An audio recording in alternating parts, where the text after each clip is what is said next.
Guys সকল, নামি দামি রেস্টুরেন্টে আমাদের কাছ থেকে টাকা কেন হাতিয়ে নেবে? আমরা বাসায় বানিয়ে নিতে পারি মাছের বারবিকিউ। তার জন্য আমি ফ্রাই প্যানে তেল দিয়ে ওর মধ্যে টুক টুক করে দুয়া মাছ ফেলাই দিলাম।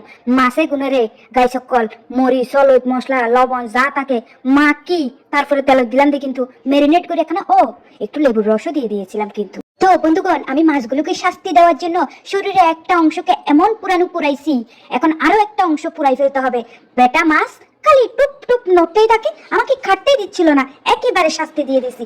আরো একটু ডেকে দিমু, আজকে তো আমার স্বামীকে আমি পাইছি, ওই বেটা নাকি মাছ খায় না, কাটা বাঁচতে হবে, তাই এমন ভাবে মাছের বারবিকিউ করে খাওয়াইছি, না খাই কই যাবে। এখন সুন্দর মতো করে লাল লাল করে পুরাই শাস্তি দেওয়ার পরে উপর দিয়ে দিয়ে দিব একটু গার্নিশিং করার জন্য পেঁয়াজ। এরপরে বন্ধুগণ আমি দিয়ে দিব ধনিয়া পাতা। সুন্দর গ্রানেরও তো প্রয়োজন আছে।